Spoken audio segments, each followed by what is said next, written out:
I think the evidence says 3 days a week remote is maximum productivity. But if you can do your job fully remotely, then you are at risk of having someone else do it from a cheaper location, or you are at risk of AI doing it. The negative, of course, is that you end up with this sort of average model that most AI kind of is, right?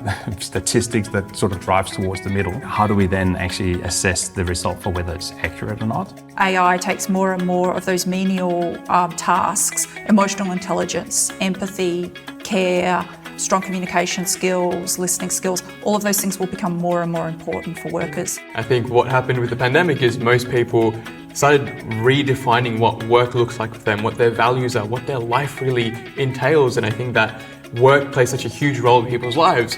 That was probably the main proponent where they had to go, what does work look like for me? What do I value?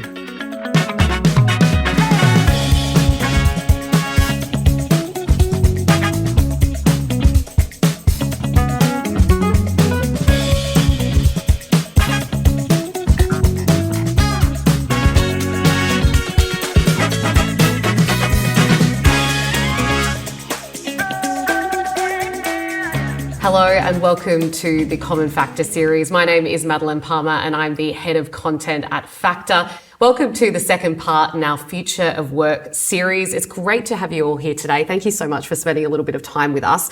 Now, you're all experts in your fields and you're here today to speak about the future of work and what we can expect in the next coming decades. I want to look at how we work and the fact that it's changing rapidly. We do see the biggest forces shaping the future of work today, and we're going to talk about some of them in this discussion. But I wanted to turn to Jahin and ask, where do you see some of the biggest forces shaping how we work today? Yeah, absolutely. I would say the two major forces that we've observed in the last couple of years or so, number one being the most uncontrollable factor of the global pandemic. I think what happened with the pandemic is most people started redefining what work looks like for them, what their values are, what their life really entails. And I think that work plays such a huge role in people's lives.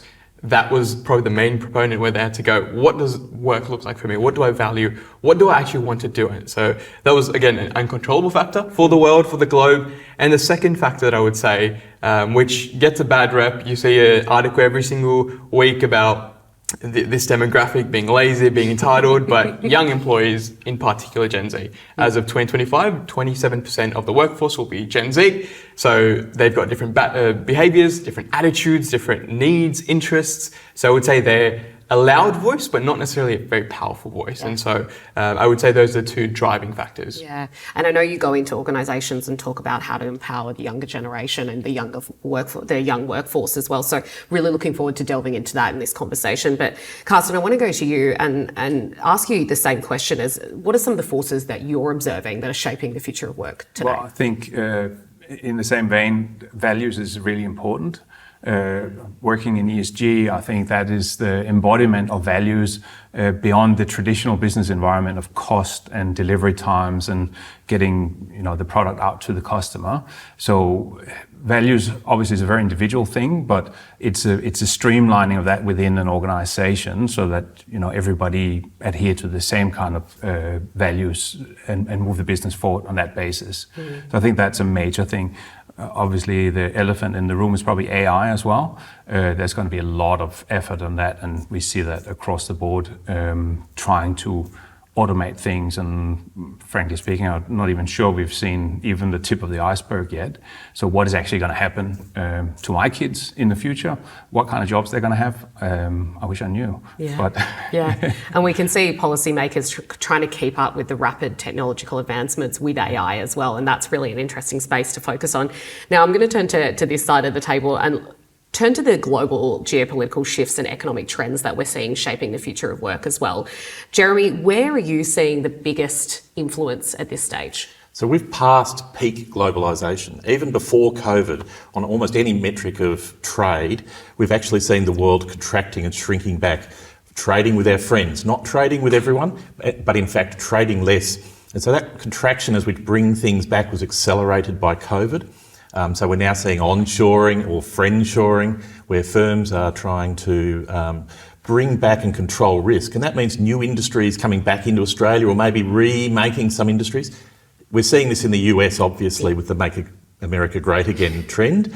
But we're seeing that basically in some form or other across countries. So that geopolitical pressure of globalisation that drove Australia's prosperity in many ways over the past 20 years, if not longer, that's that threat. Now that changes what types of jobs we are going to have here and the opportunities for work and engaging with people in other countries as well. Yeah, definitely. How about you, Anna? What are you observing at the moment that is having such a big impact on our workforce? I'm seeing debates around working from home and the extent to which post-COVID it should be allowed and whether it will be crawled back at all by employers. I'd agree that generative AI is putting huge pressure on the labour market. I think it's likely that we'll see more bifurcation with some people with those skills attracting very high salaries and then some labour market displacement in the future. And I think we're already seeing the start of the effects of climate change, particularly on both the labour market and also the kinds of jobs that we value. Yeah, and it's quite a few different, I guess, areas that are impacting the future of work at this stage. And I want to kind of focus on a few of them today during this discussion. I want to turn back to Jeremy and talk around trade tensions and policy shifts that we're seeing, especially with the MAGA trend and with Trump 2.0, as they like to call it. What risks and opportunities should businesses be aware of in the current state of the world at the moment? Well, if you could tell me what the current state is, I will be a much happier person. And I think that's one of the issues. There is such uncertainty. So if you're a business at the moment planning, you plan for the best outcome, but whether that's actually where you're going to get to might be the challenge. If it all plays out as is announced at the moment, Australia isn't necessarily in a bad place. Yes, there'll be tariffs in certain sectors, particularly aluminium and steel. That's terrible if you're in that sector. And the threat is that China will suffer a slowdown. But in fact, China is exports and imports with all kinds of countries. It's actually well placed if it's only a 10% tariff. We actually have opportunities. We might get cheaper products. We have opportunities that we might be able to sell into the US now.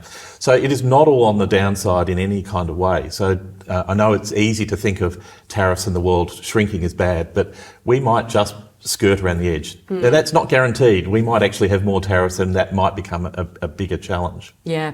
And how about you? Where do you feel like the Trump 2.0 environment is heading towards, especially as in Australia, and how it will affect us here? So less on the trade side, more on the policy and ideology side. I think it's interesting to consider the implications of some of the shifts we're already seeing under the Trump presidency around cuts to the public service, changes in labour laws, and whether they might affect, for instance, coalition thinking in Australia. There has been some discussion by senior coalition politicians about potential examination of the public service. So obviously completely different labour market setting and laws, but it's possible some of that could influence what happens here post-election, depending on the outcome. And maybe some clawing back of some of the changes that we've seen in the Fair Work Act under the Labor government. So that's one area. Another would be on the migration side, which is obviously my area of expertise. I think we're seeing very strong anti-immigrant sentiment coming out of the Trump administration, and that's flowing into Europe. And in turn, we may see some of that in Australia.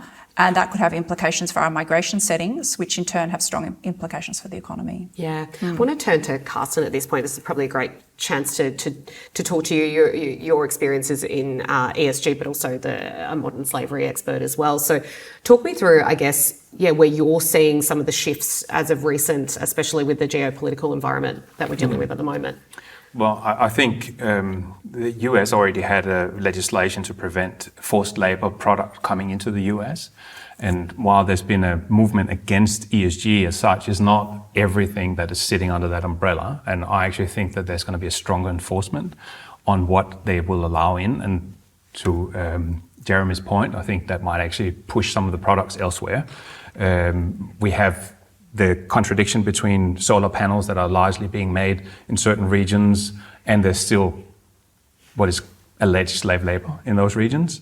How do you reconcile that, the green transition, with not using products that are made from slave labor? So there's a lot of implications. And Australia, at the moment, don't have a lot of legislative requirements in terms of checking these products at the border. So that means we might actually see more risk in our products that we're getting in here. whereas other countries are pushing that risk off to us. I don't know whether we necessarily want to accept that. Yeah, I think you make a really interesting point around that. There's often within the supply chain, there are some risks around modern slavery as well that we need to be aware of. Now, with global supply chains under scrutiny at the moment, what are some of the biggest risks related to modern slavery and unethical labour practices that businesses, whether you're importing or exporting, should be aware of, and how can businesses take those proactive steps to overcome those? I mean, obviously it depends on which industry you're in, right? But let's just keep it with the ESG and solar panels. 96% of them come out of China, and if you don't diversify the supply chain, number one, you're putting yourself at risk because you don't have anywhere else to place your orders if you need it, and number two, you do take on some different type of risk, so you're kind of like squeezing the risk in a different direction, but you're not minimizing it, and I think that should be the whole point, right? We need to lift our values, or how we adhere to our values, and reduce our risk, because that's, at the end of the day, that's a cost pressure if we need to reinvest. But other industries like textile, etc., have similar types of problems, and with the disconnect that Jeremy was talking about. We say, where are we going to get our cotton from? We do grow some cotton in Australia, but is it enough? And can we totally disengage from big cotton growing regions like Uzbekistan, Xinjiang, in China, etc.? I don't think we can. And we still want to clothe our families and etc. So there's probably quite a few compromises to be made, and it's about establishing what is our appetite for making those compromises. Yeah, and Jeremy, you mentioned the tariffs as well in regards to, especially with Trump's recent moves. Now, how will that, I guess you briefly touched on it, but how will that impact our local businesses here, do you think, and what should we kind of be prepare for? I think there's opportunities for some businesses to come back onshore, or to see us become slightly more competitive in some things that we've not traditionally been. So the government's certainly pushing the advanced manufacturing line. We've got a significant opportunity around critical minerals, particularly where we've traditionally dug things up and sent it somewhere. The government's got a strategy around value adding. So I think that might actually have strong resonance with the US, where we're trying to forge closer relationships built around a strategic partnership for some of those things that are seen as critical in that process. Other than that, I don't think that Trump's or the US imposition of tariffs will fundamentally change the nature of work or the industries that people are working in. I think it is much more driven by our energy transition, an ageing population, and some of those mega trends are still going to override maybe the blip that we might see for the next couple of years. Yeah, definitely. Now, let's go into one of those global megatrends. I think it was Jahin that mentioned that. It was around the flexible work models as well, and we saw that emerge after the COVID pandemic. It includes remote and gig work as well. We've seen that emergence in the gig work environment. I know there's some issues around modern slavery there, though, as well, but it's becoming the norm. So, Jahin, for you, how will this impact job security, workforce engagement, and productivity as well, do you think? Yeah, absolutely. I think first and foremost, especially in Australia, it's how quickly we can adapt and accept that work from home and hybrid working is here to stay, especially if you want to engage young employees, Gen Z, now Gen Alpha, going into the workforce this year. This is something that needs to be adopted to keep them happy, to keep them retained. And I say this as somebody who's had the chance to work with close to 250,000 young Aussies, all the way from some of the biggest corporates, government, and also working with a lot of schools across the country to get a gauge of what are their interests, what are they really caring about. And the genuine consensus between this demographic is, hey, I want to go to work and actually feel like I want to be there. I'm not here for the salary. I'm not here for things that my parents valued. I'm here for things that align with my respective values. And so understanding that when we look at workforce engagement or productivity, the measurements of what we had 10 years ago is very different to it now. A lot of young employees love the idea that they can go for a walk with their dog during the lunch break instead of commuting for 3 hours to work and back, and questioning where's my productivity level if I'm on a commute for 3 hours. What does that look like? So I think in terms of what the models look like, this is here to stay as much as there is pushback, and I completely understand the pushback of real estate and having a lovely office and that water cooler environment. I think that there's still a role for that, absolutely. Human interaction will never not exist. We need that as human beings. But in terms of productivity and what young people are looking for in job satisfaction, it is what can be best tailored for them. And I'm of the notion that if they perform well, if they are getting the results that the company needs and their role needs, why would you question that? If they're not, by all means, let's look into it, let's digest it, let's see what could be better. But if they're getting the productivity and the outcomes there, what's the conversation? Can I just give a one countenance to that? I think the evidence says 3 days a week remote is maximum productivity. But if you can do your job fully remotely, then you are at risk of having someone else do it from a cheaper location, or you are at risk of AI doing it.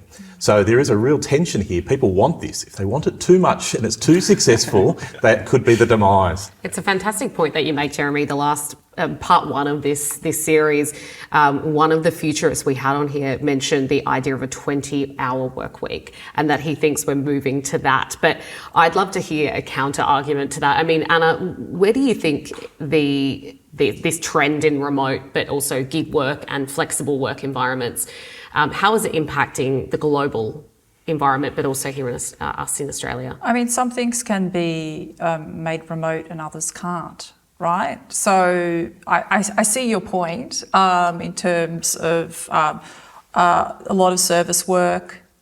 The academy, I don't think, can be made completely remote, for instance. Aspects of the public service, maybe, but not all. And then you've got the health sector. A lot of it needs to be in person. Care work, that's the constant challenge about automating care work or outsourcing care work. So I think the notion that we're all going to just be outsourced to other countries is a bit hysterical. We need to look at the nature of the work and what it involves. In terms of the 20-hour working week, I mean, that sounds like lovely for us workaholics at the table, and extremely unlikely. What I understand of working patterns is we're actually seeing an acceleration, especially among full-time workers, and actually women's working hours have gone up. So it sounds a little bit like a nice ideal to me, this 20-hour working week. And then it sort of also begs the question, are we going to all suddenly garner a higher wage for those 20 hours, or are we all going to struggle even more to pay our mortgages? I'm not sure where the additional salary is going to come from, especially because we know that I mentioned the pandemic, but during the pandemic, we know one of the major labour force shifts that occurred was women increased their full-time working hours more than men. So we're already relying upon that previously underutilised human capital. So I'm not sure whether this idea works unless that brings us into the whole topic of the universal wage, of course, which again we haven't really seen actively pursued in Australia at least. So, Carsten, your thoughts on the idea of a 20-hour work week? Oh, I'd love it, but look, I think the reality is that most of our productivity comes from a limited number of hours, right? And then there's all the fluff around it that we still work, right? So maybe 20 hours is where I'm actually productive, and the remaining hours is where I'm doing all the other stuff that I don't find that fulfilling. So yeah, I'm not sure I really believe in it either. Yeah. I just thought I'd throw it out there because it was the debate that we had the first time round, and I wanted to hear your thoughts as well. We're going to go back to the idea of obviously the younger generation moving into the workforce as well. As you said, particularly the Gen Z, they're shaping some new work models. And how do you think this new generation will fit in with the current work climate, and how should we start adjusting the way we work as well?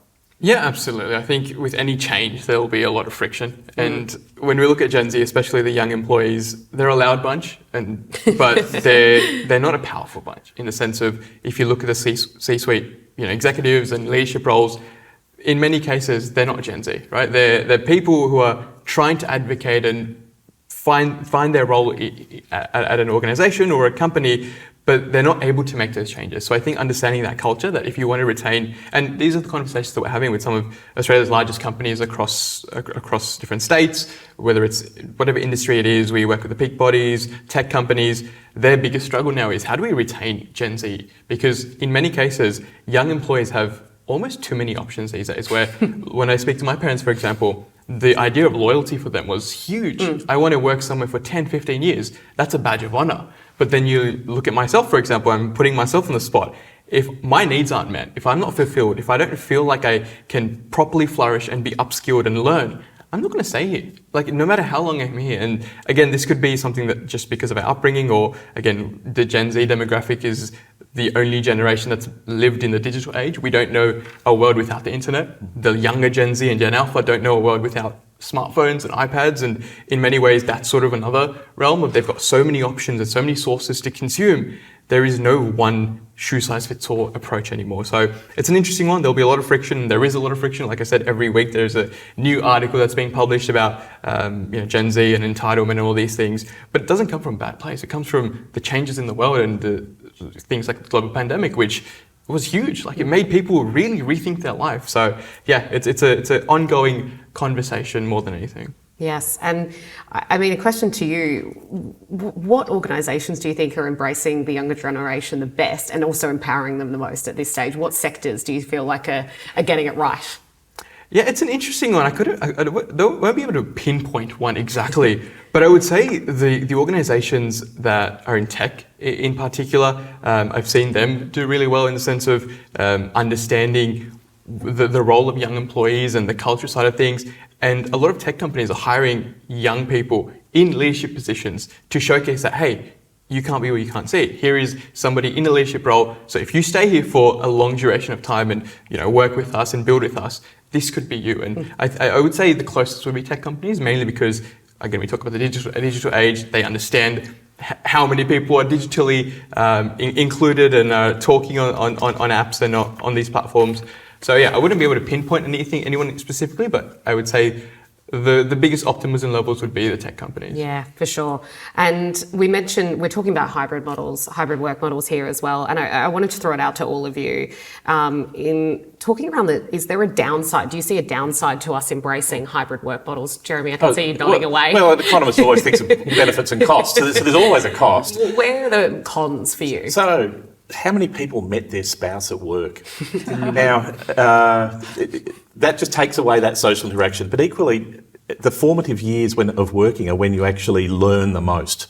And a lot of that is learning by observing. Now, observing through a Teams call maybe isn't quite the same as observing in a practical sense. So I think there are some things that maybe we won't really feel the costs for another 5-10 years of actions that are actually occurring now. Mm-hmm. That's why I do believe the hybrid works, maybe not the extreme, but finding that right balance so you are spending time with people, you are learning and engaging and meeting your spouse as well. Yeah, definitely. Anna, how about you? What are the cons that you're observing when it comes to a hybrid work model? I think that the social aspects are true. There's less kind of social capital in a workplace if people are not coming in regularly. There is some evidence that women will be more disadvantaged because they rely on the flexible work arrangements more. So then they're not present for those social networking opportunities. And we all know about the water cooler kind of conversations that might lead to a promotion or an opportunity. So I think that's an aspect. And also perhaps for businesses, I know there's an environmental benefit to having people work from home, but how do you accurately estimate the usage of the office space? You'll have to start to bring in new rules around office usage, and that may change over time. Yeah, definitely. Yeah. And I mean, Carsten, from an ESG perspective, especially in the governance and social side of it, where do you see the cons for you for a hybrid work model? Look, I would probably start with the benefits. Because I think the benefits of working from home, obviously, is that you reduce your emissions related to traveling to and from work, and you can hang your laundry in the day when the sun is shining, if you have that opportunity, that kind of stuff, right? Yes. So there's a benefit to that, plus that you stay away. But I think there's a significant downside from not coming into the office as well, especially to the point about Gen Z and younger people wanting to change more frequently if they're not fulfilled.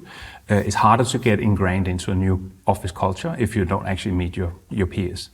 And I think that could even lead into, say, well, maybe, I don't know whether there's a negative or positive, but promotion might only happen based on the results, not necessarily on the interaction.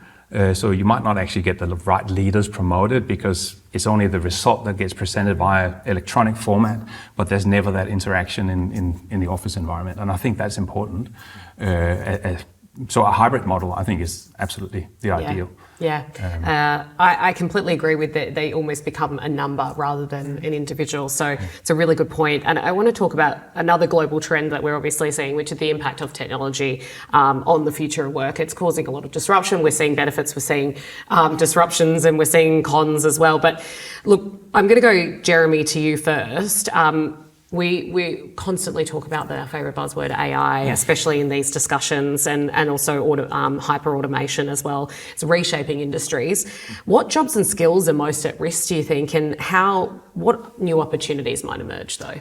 Oh, and let me contextualise it. In 1900, the biggest employment industry in New York was the person that pressed the button on the lift. We lost that because technology automated that, and we're now in the automation of white-collar jobs. Blue-collar jobs got done with automation. Now it's white-collar's opportunity or threat. So anything that has either the need for great knowledge to be synthesised or repetition. And so take the finance sector. You might try something online, but eventually you're going to have to talk to someone because it's complex. That complexity can now be done, or with very near future will be handled by AI. And so we're going to see that back office really shrink a lot.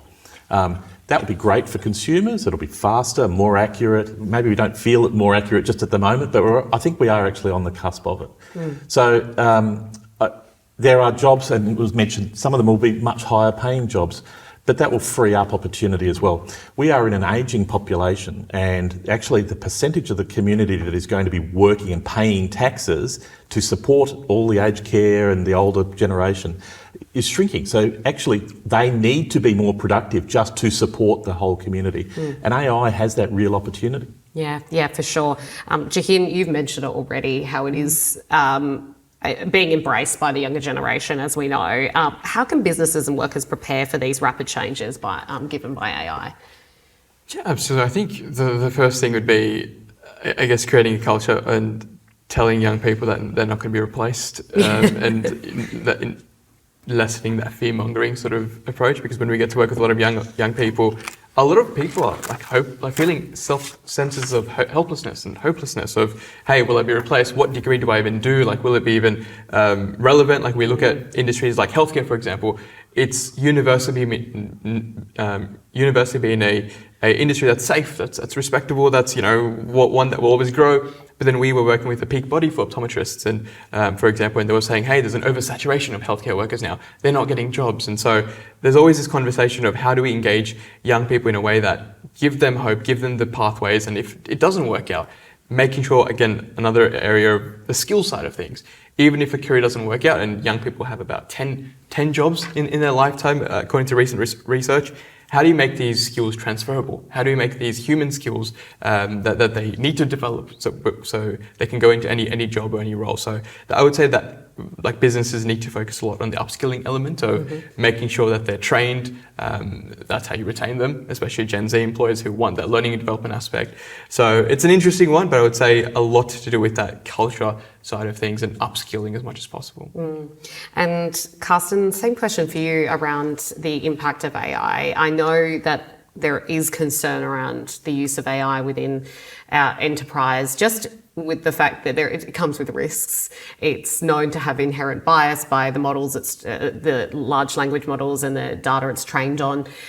Where do you see the risks lying but also the opportunities for businesses as well?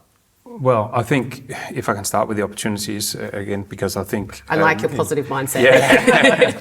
Look, I think in my line of business, I need to look at a lot of suppliers and I need to compare a lot of documents, and it's not like a ledger or balance sheet where I can compare like for like. So it's always about putting my assessment into a document, and they're pretty long. So there's a lot to be read and a lot to be assessed. And I think that AI will help me a lot to do that comparison on a even basis. So I'm really looking forward to getting some systems up and running that we're already working out and looking at how we can do that, right? But again, it's also automating, and that means that there are going to be some people who don't necessarily get to do that in the future. Not that a lot of people really did that already, because my area is sort of fairly new, so it hasn't really been resourced up to that kind of situation. But I think it's an opportunity to get a greater insight into things that we actually didn't know at this stage. So I think that's a positive. The negative, of course, is that you end up with this sort of average model that most AI kind of is, right? Statistics that sort of drives towards the middle. And how do we then actually assess the result for whether it's accurate or not? There's a tendency to believe a bit too much in some of the outputs as well. And say if you just blindly believe what you get served up with, then you might end up with a result that doesn't actually cover you in the way that you thought it did. And that is blindsiding. And I think a lot of people are going to be blindsided by that, our companies. Yeah. So I think a lot of organisations don't really understand the impact of these large language models, how they're trained as well, which is a really important aspect of it. But I want to go to the policy side of things as well. And Anna, where are you seeing regulators and policymakers? Are they keeping up with the rapid changes in technology like AI? Well, we've just had a report handed down by the Australian Parliament on this topic. And there is a lot of discussion about putting more so-called handrails in place around AI, but I think a lot of them are still to happen. So one area where this is relevant is in anti-discrimination law. We know, as you mentioned, that AI can make algorithmic assumptions that have implications that are different for people based on their attributes, and demonstrating that a decision has been made by an individual, not by an AI bot, is going to be quite a challenge in the future. So how to unravel that will be challenging for policymakers. On the other hand, the same report acknowledges that RegTech will benefit the implementation of laws. So for instance, like your example, Carsten, if you needed to check quickly whether your EBA was compliant with a particular regulation, you could just put it in and it could do a quick analysis, notwithstanding the potential for hallucinogenic outcomes, which you'd need to fact check. So I mean, like you, I see some benefits and some risks. I think there are strong risks for algorithmic disciplining that we're already seeing in the United States. And so policymakers will need to be attentive to that. And I think it's something that we're starting to see case law and discussion around that. But given the scale at which this technology is increasing and often even the developers of this technology are surprised, government will have to work hard to keep up. Yep. Yeah, definitely. I know the US has made some significant strides in this area as well, but there's a fair way to go, isn't there, Jeremy, when it comes to the regulation around AI, especially in the US? And then how do you think we're following it here? Well, so I've done some work in the finance sector about this, and what's been interesting is if you're operating internationally, you kind of adopt the lowest common denominator or the highest risk management denominator, maybe is the better way to describe it, which probably is retarding the growth of AI because companies are scared that they don't know what liability that they're being exposed to. And that means many things are being done in-house, internally, but not consumer-facing yet. And the real turn is going to come when there is that guidance that businesses feel comfortable that yes, they might get something wrong, but that's not going to send them bankrupt. So clearly the European Union's got a strategy and a pathway that's maybe, as you might expect, a bit more regulatory. The US is maybe less so. And again, you'd have to think that the new administration in the US is going to be more permissive to AI generally. So that will create a global tension for businesses which are operating across jurisdictions.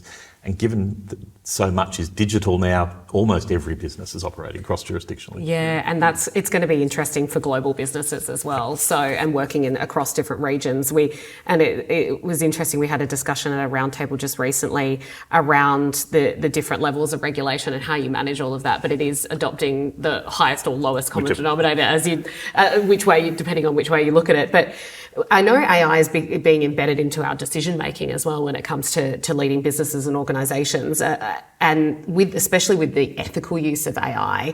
What should we be considering around the ethics of this? I'm sure the young generation has a bit of an understanding around this as well. What are you hearing from your community, Jahin? Yeah, absolutely. I think what I'm hearing is, again, the young generations are obviously very tech savvy. They grew up in this age of digital understanding, but AI is always that component where they know generally how to use it, but nothing beyond, for example, how to write an email or get responses for a question in their school assessment, for example. And so I think there needs to be a huge investment in AI literacy on not only how to use it as an enabler for amplification of your work, but also, as you mentioned, the biases, the safety side of things. So how can I educate people in my community? Because when we look at adoption of AI, we talked about organizations and businesses, and I don't know any small business owner who doesn't use AI to amplify their work and, to stay in the market and in the industry. But then you look at multicultural communities, you look at people in regional, rural parts of Australia. We get to work with a huge body of young Aussies in regional and rural Australia.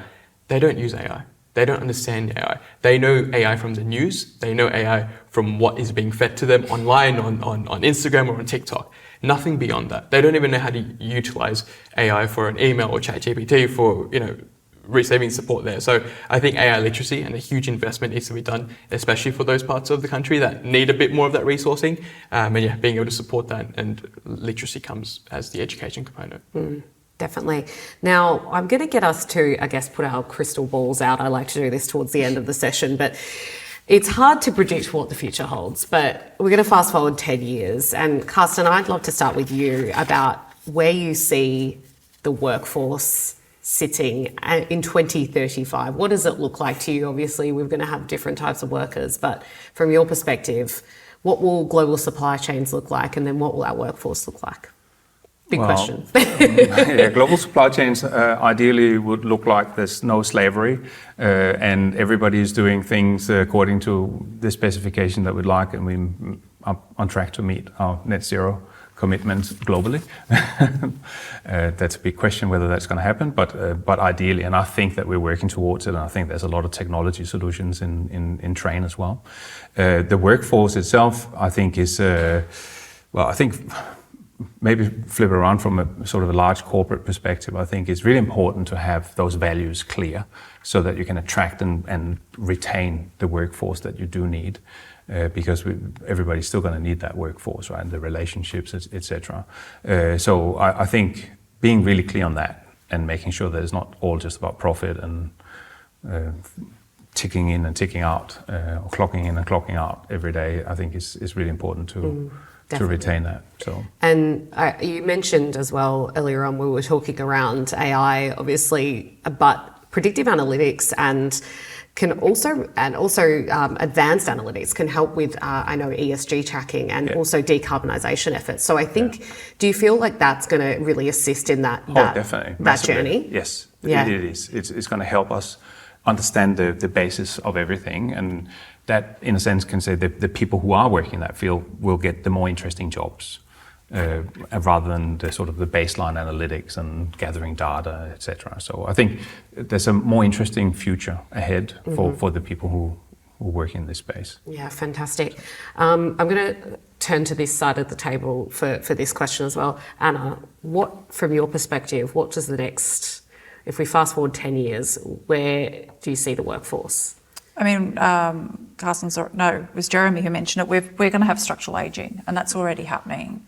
So there will be a smaller workforce unless we maintain our high levels of migration, which, as I've said, there's a question mark over that. So that's going to put more pressure on current workers, and not necessarily in ways that we like. There will be changes in the sectors that are growth sectors. So we know that technology is a massive growth sector, the care sector will grow, and then others will atrophy somewhat. Maybe aspects of manufacturing, potentially some aspects of education, and workers are going to have to adapt to that new reality. And again, not everyone's going to like that. We know that Australia is becoming more multicultural. That's clear from our most recent census. I think it will continue to become more multicultural, irrespective of whether migration is capped or not in the future because of the nature of temporary visas. And so there will be a strong need for us to engage in cohesive and unified ways in the workforce, and that will continue to be challenging. And finally, I am of the view that as AI takes more and more of those menial tasks, emotional intelligence, empathy, care, strong communication skills, listening skills, all of those things will become more and more important for workers, and that we will be paid a premium. Our leaders who have those skills will be paid a premium.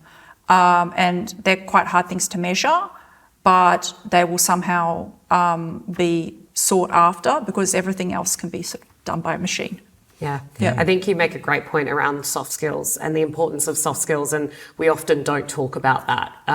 But we can talk about the amazing opportunities with AI, but you can't ignore the need for soft skills in the future as well, especially from our enterprise leaders. So thank you for that. And Jeremy, your predictions. So I'm the economist. I'm going to have the dark cloud. I mean, I think 10 years' time could almost be the convergence of a number of things that are all very disruptive, and I'm not sure we're well placed to handle most of them.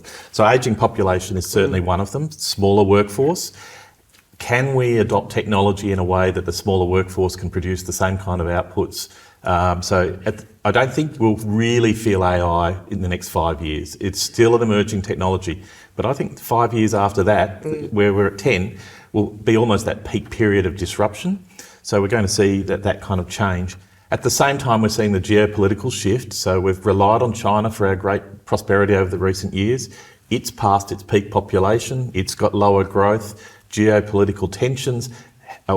Can we still benefit to that degree? And if we're not benefiting from the great China boom, what are we going to be benefiting from? So I think that's going to reshape the industries in Australia. And my point before was industries are continually changing. We shouldn't fear that, but we need to manage that. And I think that's the challenge both for political class, but actually for business leaders themselves. Yeah, and I think Anna also made a fantastic point around that, as you said, industries will be changing and we might not have the same sorts of industries we have today, but a lot of food for thought from this discussion. So thank you so much for bringing all your perspectives and expertise to the table. I really appreciate you being here today, and we look forward to seeing you at the next talk show. Thank you so much.